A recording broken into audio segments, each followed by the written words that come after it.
नमस्कार प्रिय विद्यार्थियों, आज 5 जून है, पर्यावरण दिवस है। और आपने एक वीडियो देखा होगा, हमने आज 5 वृक्ष भी लगाए हैं। वृक्ष लगाना जो है उतनी बड़ी बात नहीं है, बल्कि उनका ख्याल रखना, उनका पालन पोषण करना जो है वो मुख्य बात है। तो हम समय समय पर आपको कम्युनिटी के माध्यम से अपडेट भी करवाएंगे कि उन वृक्षों की रक्षा और पालन पोषण भी हो रहा है क्या। तो अब हम शुरू करते हैं। रीट के लिए जो हम चला रहे हैं यहाँ पर सीरीज़, जिसमें एनसीईआरटी से तैयार जो क्वेश्चंस है वो हम यहाँ पढ़ रहे हैं। और 110 क्वेश्चन हम पीछे 3 वीडियोस में देख चुके हैं, उनका लिंक इस वीडियो में डिस्क्रिप्शन में मिल जाएगा। शुरू करते हैं आगे। ये एनसीईआरटी से तैयार है, उपयोगी है, इतिहास के भी चल रहे हैं। इसके बाद में आपके जैसे यूनिट जो है अभी 1, 2, 3 है, फिर 4 और 5, 6, 7 ऐसे हम इनको देखेंगे। राजनीति भूगोल भी। मुगल प्रशासन में सबसे पहले मनसबदार प्रणाली किसने प्रारंभ की, बताइए। बाबर, अकबर, जहांगीर, शाहजहां। तो यहाँ उत्तर हो जाएगा अकबर। मनसबदारी प्रणाली क्या थी कि जैसे जागीरदारी प्रणाली तो थी पहले, मनसबदारी में जिम्मेदारियां अलग अलग तय की जाती थी। एक प्रकार से एक कैडर होता था, जैसे ग्रेड पे होता है ना आजकल, उस प्रकार से ग्रेडिंग सिस्टम था एक तरह से।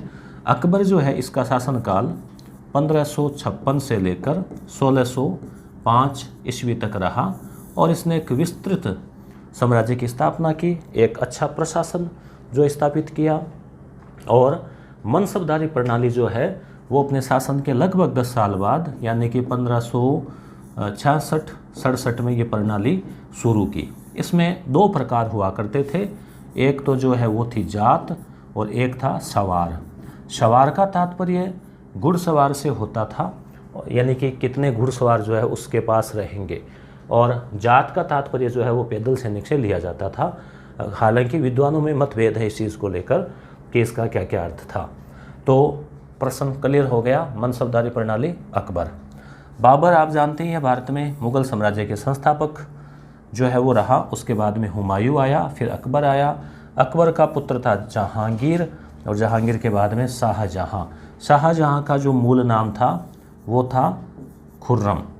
और शाहजहां ताजमहल, लाल किला आदि जो वास्तुकला का जो स्वर्ण काल है वो शाहजहां का रहा, जबकि चित्रकला का जो स्वर्ण काल है वो जहांगीर का रहा। अलमगा जागीर को किसने शुरू किया? यहाँ अलमगा, अलतमगा नाम भी आता है, अलतमगा या अलतमगा। किसने शुरू किया बताइए, देखें क्या उत्तर होगा इसका। तो अलतमगा जागीर। जागीर आप जानते ही हैं कि जिन सैनिकों को या बड़े पदाधिकारियों को नगद वेतन नहीं दिया जाता था, उनको एक ज़मीन दान में दे दी जाती थी, भूमि। उस भूमि का वो मालिक होता था, स्वामी होता था। और ज़्यादातर जो भूमि है वो पैतृक हो जाती थी, यानी उसके संतानें आगे काम में लेती थी, तो उसे जागीर कहा जाता था। और जागीर का मुखिया जागीरदार, उनको हम सामंत भी कह सकते हैं। तो ये भी एक जागीर का ही प्रकार है कि अल तमगा, जैसे तमगा दिया जाता है ना, कोई पद चिन्ह तमगा। तो ये जो है शुरू की थी जहांगीर ने। एक क्वेश्चन और पूछा जाता है कि 2 अस्पा और सिंह अस्पा या सिंह अस्पा, ये जो है जागीर प्रणाली में ही प्रकार था, ये किसने शुरू किया? तो इसमें भी जहांगीर का ही नाम आता है, ध्यान में रखना। कौन सुमेलित नहीं है? तो यहाँ पर ये 4 पदाधिकारी है, प्रशासनिक अधिकारी है मुगल काल के। बताइए, देखें, ये आपके स्कूल लेक्चर और एग्ज़ाम के लिए भी उपयोगी है वीडियो। क्यों? क्योंकि वहाँ आपके मुगल प्रशासन भी दे रखा है। सदर उस सुदूर, धार्मिक कार्य, सही है। अमल गुजार, किले का रक्षक, सही है क्या बताओ। दीवान, वित्तीय अधिकारी, सही है क्या। कोतवाल, दंडाधिकारी, बिल्कुल। कोतवाल तो थानादार जी को, वैसे थानादार को बोलते ही हैं अक्सर। दीवान जो है वित्तीय अधिकारी था, बिल्कुल, धन संबंधी मामला था। और अमल गुजार जो है किले का रक्षक नहीं था। अमल गुजार जो है काम से नाम चल रहा है, गुजारा चल सके, तो ये जो है एक तरह से भू राजस्व जो है भू राजस्व उसका संग्रहण करता था। भू राजस्व का संग्राहक, संग्रहण करने का कार्य, लगान वसूल करने का कार्य था। जैसे आप मान सकते हैं कि ये जे पटवारी। अगला प्रश्न हम देखते हैं, कौन सा सुमेलित नहीं है। अकबरकालीन घटनाएं हैं तो आपको पहचानना है। 1560 जजिया कर की समाप्ति, 1575 फतेहपुर सीकरी में इबादत खाने की स्थापना, मजहर और दास प्रथा। तो बताइए आपको क्या लग रहा है, इसमें क्या सही होना चाहिए। सुमेलित नहीं है तो 3 तो क्या है, सुमेलित है। ठीक है, तो जैसे 1575 है ना, ये सही है। फतेहपुर सीकरी है, वहाँ पर इबादत खाना, इबादत जो है ना एक यानी कि प्रार्थना, तो सभी धर्मों के लोगों को यहाँ पर फिर कुछ समय बाद मौका दिया गया कि वहाँ आ सकते हैं और खुलकर चर्चा कर सकते हैं। 1579 में अकबर ने मजहर की घोषणा कर दी। अकबर ने कहा कि अब वो जो है खुद भी उसको धर्म की व्याख्या करने का अधिकार है। इस घोषणा से उलेमा जो है वो नाराज हो गए। दास प्रथा का अंत 1582। एक आता है कि किस सुल्तान के पास में दास सबसे ज़्यादा थे, तो आप याद रखना फिरोज जो तुगलक है, दिल्ली सल्तनत काल में तुगलक वंश का शासक। तो ये जो जजिया कर की समाप्ति है ना, यहाँ पे देखिए 1563, 3 अक्षर है ना, इसे आप याद रखो तीर्थ यात्रा, 3 तीर्थ यात्रा के ऊपर जो कर लगता था हिंदुओं के ऊपर, वो अकबर ने हटा दिया। उसके बाद में 1564 में जो कर गैर मुस्लिमों से, जिसमें मुख्यतः हिंदू और अन्य धर्मों के लोग थे, उनसे लिया जाता था, जो कि जजिया कर था, तो अकबर ने अपनी धार्मिक उदारता और विद्वता का परिचय देते हुए जजिया कर को समाप्त कर दिया। 1564 में किया था। फिर आगे जाकर औरंगजेब ने जो है इस कर को पुनः लगाया था।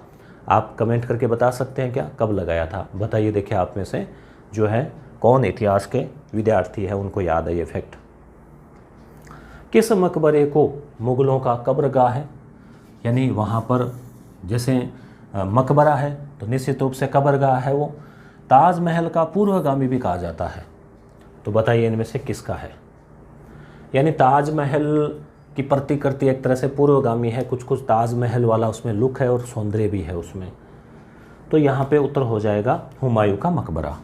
हुमायूं अकबर के पिताजी थे, अब्बू जान, और अकबर हुमायूं जो है, हुमायूं का मकबरा जो है वो बनाया इसकी जो विधवा बेगम थी, हाजी बेगम, उसने बनाया था। अब आपको थोड़ा सा इसके फ़ोटो भी दिखा देते हैं कि किस टाइप का है। देखो ये हुमायूं टॉम्ब है। अब आप देख पा रहे हैं इसमें कि लाल बलुआ पत्थर जो है इसका प्रयोग किया गया है, साथ साथ में संगमरमर का भी प्रयोग किया गया है, गुंबद है, ठीक है, उसके मेहराबें हैं, मीनारें हैं। तो आपको इसमें कुछ ताजमहल वाला लुक, चार बाग शैली का मतलब चारों तरफ जैसे बाग बगीचे, पानी, झरने, वो सब, तो ये ईरानी शैली पर आधारित है और ताजमहल का पूर्वगामी है। और यहाँ पर कई मुग़ल बादशाहों को फिर दफनाया भी गया था। और जब 1870 की क्रांति चल रही थी तो क्रांति के समय मुग़ल बादशाह कौन था, याद आया, बहादुर शाह जफ़र या बहादुर शाह द्वितीय।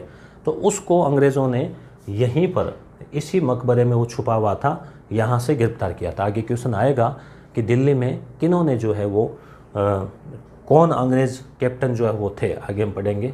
लाल किले का निर्माण किसने करवाया था, बताइए। देखें तो लाल किले का निर्माण किसने करवाया, शाहजहां ने। शाहजहां का जो शासनकाल है वो मुग़ल कला में वास्तुकला का स्वर्ण युग है। वास्तुकला का मतलब कई निर्माण कार्य हुए। दिल्ली का जो लाल किला है, आगरा का ताजमहल है, दिल्ली की जो जामा मस्जिद है, तो इस प्रकार से कई जो निर्माण कार्य इसके समय हुए। लाल किले से तो आप बखूबी परिचित है, थोड़ा सा आप नज़र डाल लीजिए कि इसमें भी आप देखिए जैसे कि लाल बलुआ पत्थर से बना हुआ है, इसलिए इसको लाल किला कहते हैं। और आज़ादी के बाद में जैसे ये ध्वज जो है यहाँ पर प्रधानमंत्री के द्वारा 15 अगस्त को फहराया जाता है। और इसमें भी आप देख सकते हैं मीनारे हैं, गुंबद हैं, दीवाने आम, दीवाने ख़ास इसमें था। इसका जो दक्षिण वाला दरवाज़ा है उसे दिल्ली दरवाज़ा कहते हैं। तो इसकी कुछ खास बातें जो है इसमें है। कौन सा कथन सही नहीं है, ठीक है, ये आप विशेष परीक्षा में ध्यान दें सही है या सही नहीं है उसको अंडरलाइन कर लिया करें ताकि गलती नहीं हो। नूहे सिफिहर की रचना अमीर खुसरो ने की, सही है क्या? बिल्कुल। अमीर खुसरो और एक अबुल फजल, ये दो आपको कंफ्यूज करते होंगे। अमीर खुसरो जो है इसने दिल्ली के 8 सुल्तानों का काल देखा। यहाँ 8 और 7 में कंफ्यूजन नहीं हो। कल हमने पढ़ा था कि दिल्ली में जो थे, दिल्ली में सूफी संत निज़ामुद्दीन औलिया, उन्होंने 7 सुल्तानों का काल देखा था, जबकि अमीर खुसरो जो है इसने 8 सुल्तानों का काल देखा। ये अलाउद्दीन खिलजी के भी दरबार में रहा, बहुत ही विद्वान था और जो एक वाद्य यंत्र है उसका भी इसने प्रचलन किया। ट्रेवेनियर एक फ्रांसीसी यात्री था जो 4 बार भारत की यात्रा पर आया। तो ट्रेवेनियर ध्यान रखना फ्रांसीसी यात्री था। देखो यात्रा को कहते हैं ट्रेवल, ठीक है, तो नाम से देखो ट्रेवेनियर, तो इसे जुड़ा हुआ सही है। अब 4 बार आया, अब ये कन्फर्म है क्या? अगला कथन देख लो, अकबर के काल को हिंदी साहित्य का स्वर्ण युग, बिल्कुल। अकबर के समय ही जैसे तुलसीदास, सूरदास आदि की रचनाएं लिखी गई, तो उसका समय जो है हिंदी साहित्य का स्वर्ण युग था।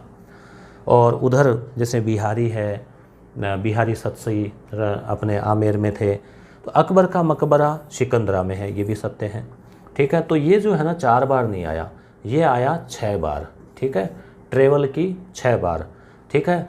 या जैसे मान लो 6 दिन ट्रेवल की, संडे को छुट्टी रख ली, कोई भी आप ट्रिक है ना, ये ट्रेवल है 1 2 3, अक्सर भी हालांकि 6 है इसमें, परंतु ट्रेवल ऐसे भी नाम लिखा जाता है, तो आप 6 बार याद रखें। ये जैसे ट्रिक से क्या होता है, जोड़ देते हैं ना, तो आप फिर कंफ्यूज नहीं हो रहते हैं। कुछ चीज़ों को जोड़ना ज़रूरी होता है स्थायी मेमोरी के लिए। मुगलकालीन चित्रकला का स्वर्ण युग किसका समय था? तो 4 ऑप्शन आपके सामने है। अब आप ऐसे आइडिया लगा सकते हैं कि भाई बाबर ने तो स्थापना की, तो चित्रकला का कहाँ इसको समय मिला?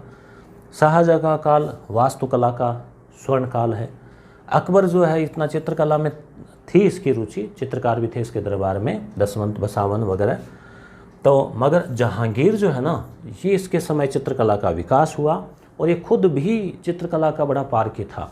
किस चित्र को किस चित्रकार ने बनाया है, चित्र को देखकर बता देता था। यहाँ तक कि एक चित्र में किस हिस्से को किसने बनाया, रंग किसने भरा, यहाँ तक भी पहचान लेता था।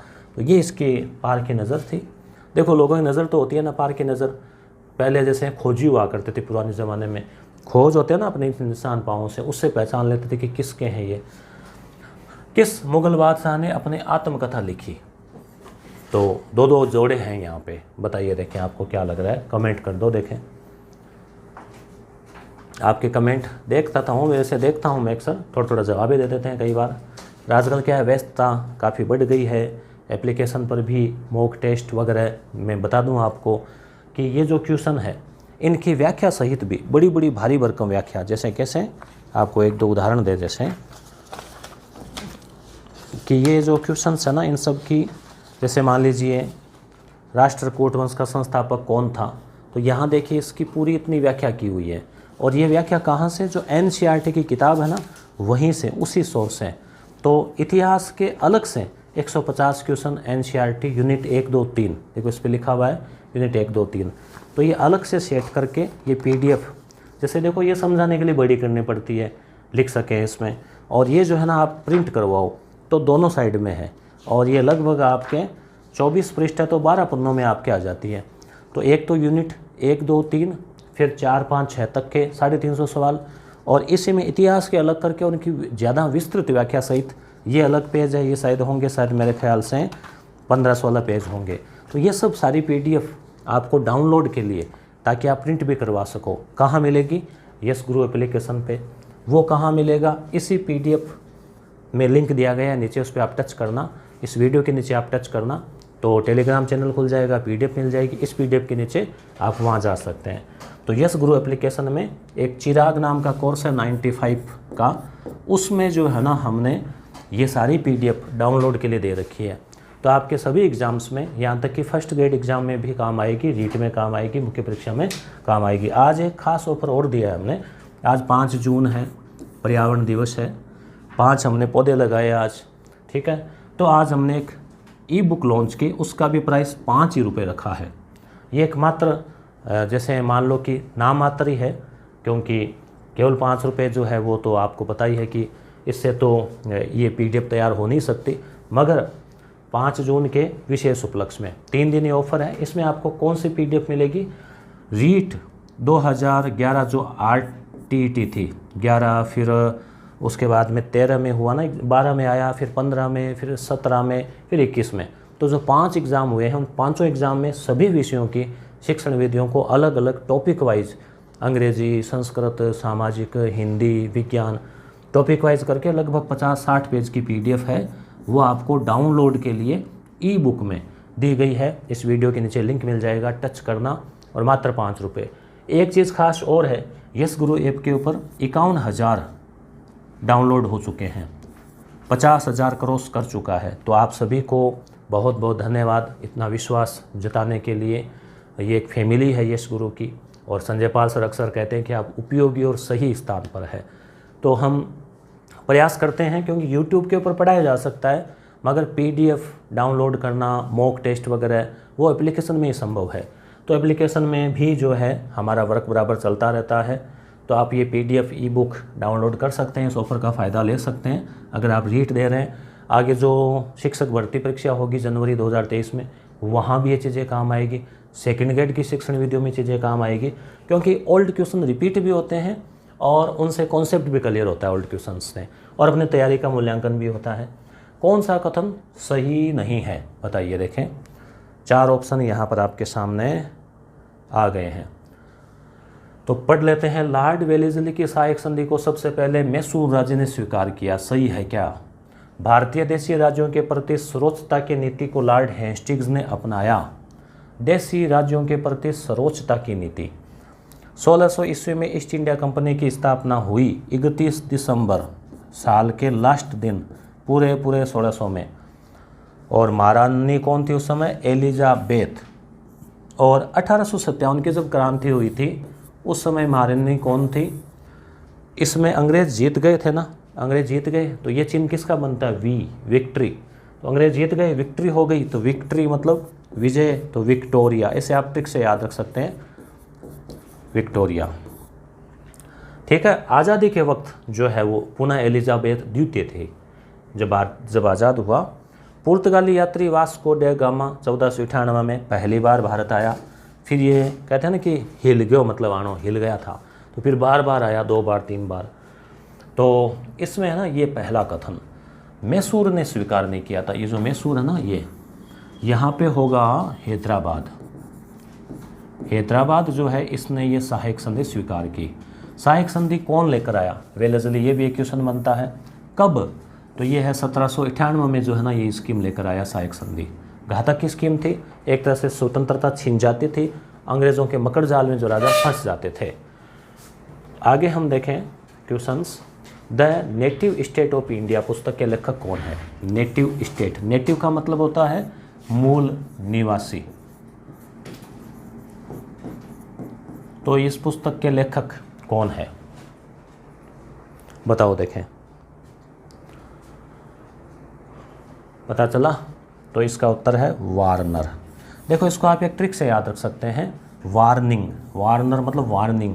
तो मूल निवासी होता है ना, वही वार्निंग दे सकता है बाहर वाले को कि ओ यहाँ पे क्यों आया है। ठीक है, जैसे ट्रिक से आप याद रख लेना। गोद निषेध प्रथा के प्रवर्तक कौन थे? थे भी देने की जरूरत नहीं है, कौन था ही कह दो बोले सीधा, कौन था बताओ। तो यहाँ पे क्या उत्तर आ जाएगा? याद आ रहा होगा आपको, लॉर्ड डलहौजी। 1848 से लेकर 1856 तक ये यहाँ रहा। तो इसने कहा कि जो राजा महाराजा है तो उनको जागीरों को ये छीनना चाहता था, उनके राज्यों को। तो इसने एक फार्मूला लगाया कि जिन राजाओं के संतान नहीं होती है ना, तो वो गोद लेकर अपना उत्तराधिकारी घोषित कर देते थे। तो उसने कहा नहीं, गोद नहीं ले सकते, कानून बना दिया गोद निषेध। तो फिर जिनके संतानें नहीं थी, गोद ली हुई थी, उन सभी रियासतों को सबसे पहले सतारा को तारे दिखाए, तो सतारा इसको हड़प लिया। उसके बाद में जैसे कई और है, बगाट है, संबलपुर है, उदयपुर है, झांसी है, नागपुर है। तो इस प्रकार से इसने कई रियासतों को हड़प लिया। और जो अवध था, अवध को फिर और नहीं बैठा बात कि गोद वाली कोई और, तो कहा नहीं इसमें शासन अच्छा नहीं है, इसमें शासन जो है ना वो कू है, खराब है, कुशासन का आरोप लगाकर 1856 में अवध को हड़प लिया। तो ये सारे क्वेश्चंस पूछे जाते हैं एग्जाम्स में, कुशासन का आरोप लगाकर। तो ये आप इसमें उत्तर हो जाएगा लॉर्ड डलहौजी। ये भी एक क्रांति के कारणों में था डलहौजी। नरेंद्र मंडल, नरेंद्र का मतलब होता है नर में है जो इंद्र यानी राजा। नरेंद्र मंडल की विधिवत उद्घाटन कब हुआ? तो अंग्रेज़ों के द्वारा प्रायोजित ये एक भारतीय देसी जो रियासतें थी, जो राजा थे, उनका एक संघ था और ये 1921 याद रखना, 21। और इसमें बीकानेर की जो महाराजा है गंगा सिंह, वो इसके प्रथम चांसलर जो है वो इसके बने। 1857 की क्रांति का कारण क्या था? 4 कारण, यहाँ 4 नहीं दिख रहे, ये आपको 4 दिख रहे हैं। बताओ देखें क्या कारण था, पढ़ लो इसको मन मन में। आप तो मन मन में पढ़ रहे हैं, है ना। तो अंग्रेज़ों के भारतीय समाज में हस्तक्षेप के प्रयासों से भारतीय जनता नाराज थी। बिल्कुल सही है। भले ही इन्होंने कुछ कार्य अच्छे किए हो, जैसे कोई सती प्रथा वगैरह, मगर जनता नाराज थी भी, ग्रामीण जनता थी। गांव में जमींदार बहुत अधिक लगान वसूल करते थे। कई नए नियम सिपाहियों की धार्मिक भावना को ठेस पहुंचा रहे थे, जैसे वो जो एनफील्ड राइफल है उसमें जो कारतूस है वो वाला मैटर। तो ये सभी आ जाएगा यहाँ पे उत्तर। कौन सा सुमेलित नहीं है? तो यहाँ पे 4 दिए गए हैं क्रांतिकारी 1857 के समय के। तो बताइए देखिए इसमें क्या जो है सही उत्तर होगा। रानी अवंतीबाई लोधी, फैजाबाद, तो ये सही नहीं है। फैजाबाद का अगर आपको याद आ रहा है तो कमेंट करो। बिरजिस कद्र या कादर लखनऊ का था। रानी लक्ष्मीबाई झांसी की थी। कुंवर सिंह बिहार का था, बिहार में भी आ रहा है वहाँ का। इसको बूढ़ा शेर भी कहते हैं। 80 वर्ष का था। ठीक है, अब की बार आरएस मुख्य परीक्षा में भी कुंवर सिंह के बारे में 5 नंबर का प्रश्न पूछा गया। कुंवर सिंह टिप्पणी कीजिए। कौन सा सुमेलित नहीं है? तो ये जैसे फैजाबाद की नौ के फिर कहाँ की थी? एमपी, मध्य प्रदेश में मांडल ऐसी कोई स्थान था, वहाँ की जो है ना ये थी। सुमेलित कीजिए। विद्रोह का केंद्र दमनकर्ता। जैसे विद्रोह में क्या है कि जैसे दिल्ली है, तो दिल्ली में एक तरफ तो भारतीय जो है विद्रोही है, यानी कि जो स्वतंत्रता सेनानी हम कह सकते हैं उनको। तो वो कौन थे? जैसे मुगल बादशाह तो था बहादुर शाह, मगर क्रांति का नेतृत्व सेनापति कौन कर रहा था? तो बख्त खां। ठीक है। कानपुर में कौन कर रहा था? तो देखो काना नाना, ऐसे ट्रिक्स है, काना नाना, तो नाना साहब। झांसी का तो बच्चे बच्चे को पता है, रानी लक्ष्मीबाई। ठीक है, लक्ष्मीबाई। अब है इलाहाबाद। ठीक है, तो इलाहाबाद का जो है इसमें अभी मुझे नाम याद नहीं आ रहा। तो अब हम दमनकर्ता देख रहे हैं। तो दमनकर्ता की बात करें तो आपको ये याद रखना है, इंपॉर्टेंट है, क्वेश्चन पूछे जाते हैं। दिल्ली में हडसन निकलसन। ये एक ट्रिक भी याद रख सकते हैं कि आपको पता है, अभी हमने देखा कि दिल्ली में जो ये है, ये हुमायूं का मकबरा, इसमें छुप गया था। कौन? जो मुग़ल बादशाह है वो। तो यहाँ से कहा कि बाहर निकल, ये एक ट्रिक बता रहा हूँ मैं। तो निकलसन, बाहर निकलो, तो निकलसन और हडसन। ठीक है, ये इन्होंने, हालांकि बात तो यह है कि जब अंग्रेज़ लड़ रहे थे तो अंग्रेज़ों की तरफ से ये कैप्टन थे, ये लड़ रहे थे। इधर वक्त कहाँ था कैप्टन सेनापति वैसे। कानपुर में नाना साहब के नेतृत्व में सेना लड़ रही थी, कैप्टन कैंपबेल था। ठीक है, तो इसने बेल बजाई कहाँ? कान में आके, कान के पास में आके बेल बजाई। तो इसे ट्रिक से याद रह जाएगा। झांसी जो है ये लॉरेंस नहीं है, पैट्रिक लॉरेंस। पैट्रिक लॉरेंस जो है वो तो उस समय एजीजी था, राजस्थान में पढ़ते हैं ना। तो यहाँ पे झांसी में जो है ना वो था कैप्टन हयूरोज। अब इसकी भी एक ट्रिक है। रोज का मतलब होता है गुलाब का फूल। तो इसने ले जाके रानी झांसी के पास में गुलाब का फूल का दस्ता भिजवाया। एक ट्रिक है याद रखने की। तो झांसी ने जो है उसको ठुकरा दिया। हालांकि ऐसा नहीं है, मतलब ट्रिक है याद रखने के लिए, आप इसे याद रख सकते हैं। जबकि कैप्टन ह्यूरोज ने क्या कहा था जब झांसी की रानी से लड़ाई लड़ी तो इसने कहा कि वास्तव में जो है ना ये एक अकेली मर्द थी जिसने जो है अंग्रेज़ों को शिकस्त दी।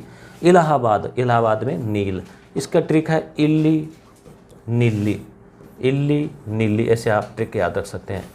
कुछ विद्यार्थियों को पता नहीं होगा इल्ली किसे कहते हैं राजस्थानी में। बाजरे के अंदर एक छोटा सा जीव जो है ना जूं के जैसी सी, उसको इल्ली कहा जाता है। तो एक ट्रिक से आप इल्ली नीली इलाहाबाद कैप्टन नील याद रख सकते हैं, कर्नल नील। भारतीय स्वतंत्रता संग्राम का सरकारी इतिहासकार कौन था?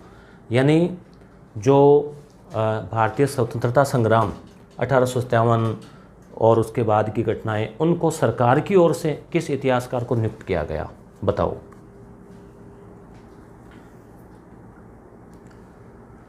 तो क्या लगा आपको, क्या उत्तर लग रहा है आपको? उत्तर क्या हो जाएगा? उत्तर होगा इसका एस.एन. सेन।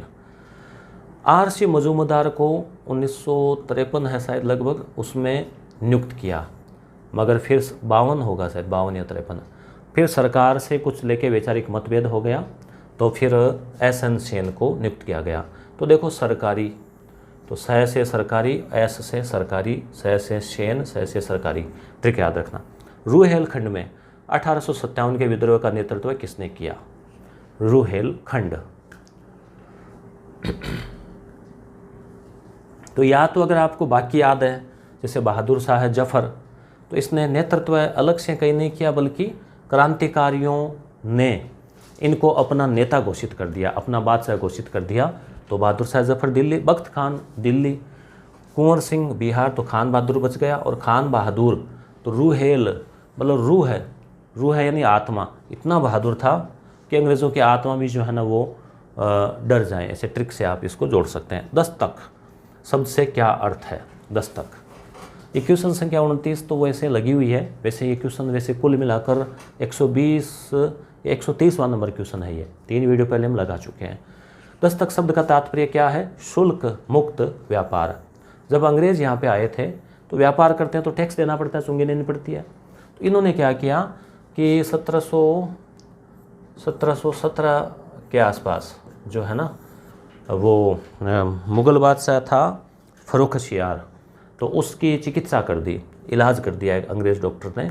तो फिर वो खुशी में उसने एक दस्तक जो है ना वो दे दी, एक पास दे दिया साइन करके कि ठीक आप बंगाल में जो है वो फ्री व्यापार करो। तो दस्तक क्या था? शुल्क मुक्त व्यापार का एक प्रमाण पत्र था, एक तरह से लाइसेंस था। कौन सा सुमेलित नहीं है? महालवाड़ी, रेतवाड़ी, स्थायी, उपयुक्त सभी।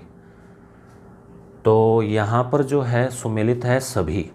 तो आप याद रखना ट्रिक, महालवाड़ी, रेयत, रेत का मतलब होता है किसान, केवल रेयत का किसान, किसान का काम रेत में होता है ना, मिट्टी में वो अन्न उपजाना, जैसे ट्रिक है।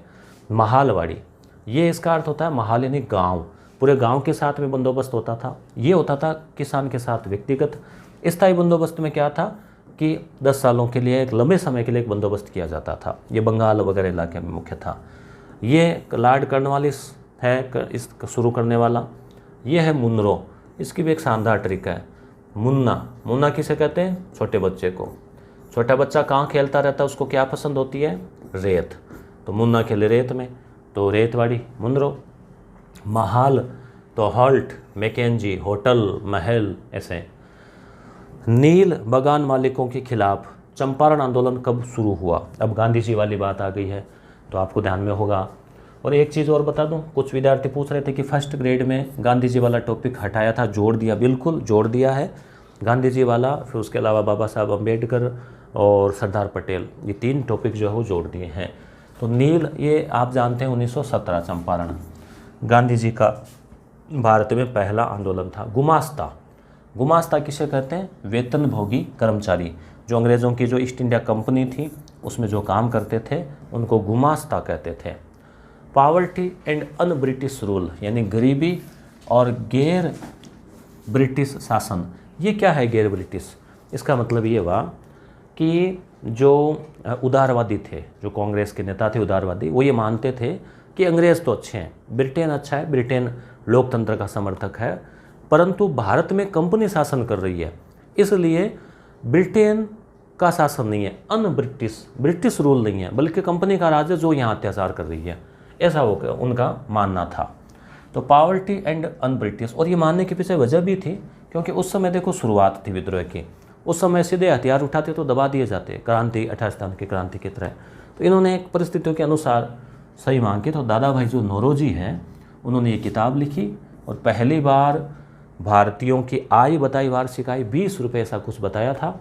और इन्होंने कहा था धन निष्कासन का सिद्धांत, ड्रेन ऑफ वेल्थ दिया था कि भारत का जो धन है वो जा रहा है ब्रिटेन, और भारत बन रहा है गरीब और ब्रिटेन बन रहा है मालामाल, धन निष्कासन। ब्रिटिश काल में प्रकाशित पुस्तक स्त्री पुरुष तुलना किसके पास प्रकाशित की गई? तो बताइए, देखें स्त्री पुरुष तुलना पुस्तक। तो इसमें देखो ट्रिक बना लेते हैं अपन। तारा, तो तारा है आसमान में चांद है, तुलना करते रहते हैं, चमक रहा है ज़्यादा कम, तो स्त्री पुरुष तुलना। तो ऐसे ट्रिक बनाइए, आप कोई अन्यथा मत लेना। तो स्त्री पुरुष तुलना, तो आप इसमें ताराबाई, तारा तुलना, ऐसे ट्रिक से याद रख सकते हैं। कौन सा विकल्प सुमेलित नहीं है? तो सुमेलित है वो देख लो पहले। आर्य समाज 1875 सही है बम्बई में। दयानंद सरस्वती रामकृष्ण मिशन स्वामी विवेकानंद 1897 में, ठीक है, 97 निस्वार्थ श्रम से। यंग बंगाल आंदोलन जो है ये महिलाओं की शिक्षा की भी मांग कर रहा था, और हेनरी विवियो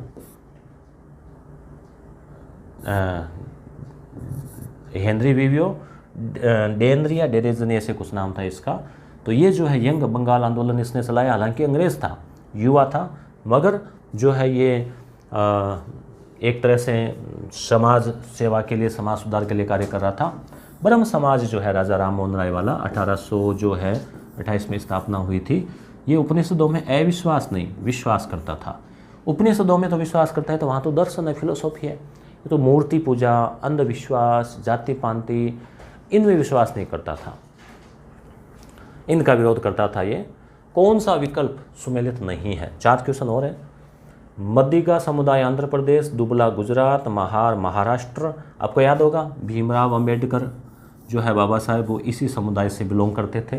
तो ये तीनों ही अछूत समुदाय जो है वो है अलग अलग एरिया के, मतलब दलित समुदाय जो उस समय के थे। और अलीगढ़ आंदोलन जो है पूर्ण इस्लामिक, तो ये पूर्ण इस्लामिक नहीं था, बल्कि इसमें पाश्चात्य शिक्षा, अंग्रेजी शिक्षा, गणित, विज्ञान आदि को भी महत्व दिया गया था। प्रार्थना समाज की स्थापना किस स्थान पर हुई? तो देखो प्रार्थना समाज और आर्य समाज ये सब दोनों मुंबई में। प्रार्थना कहाँ से होती है? मन से, आत्मा से। तो आत्माराम का नाम आता है, आत्माराम पांडुरंग।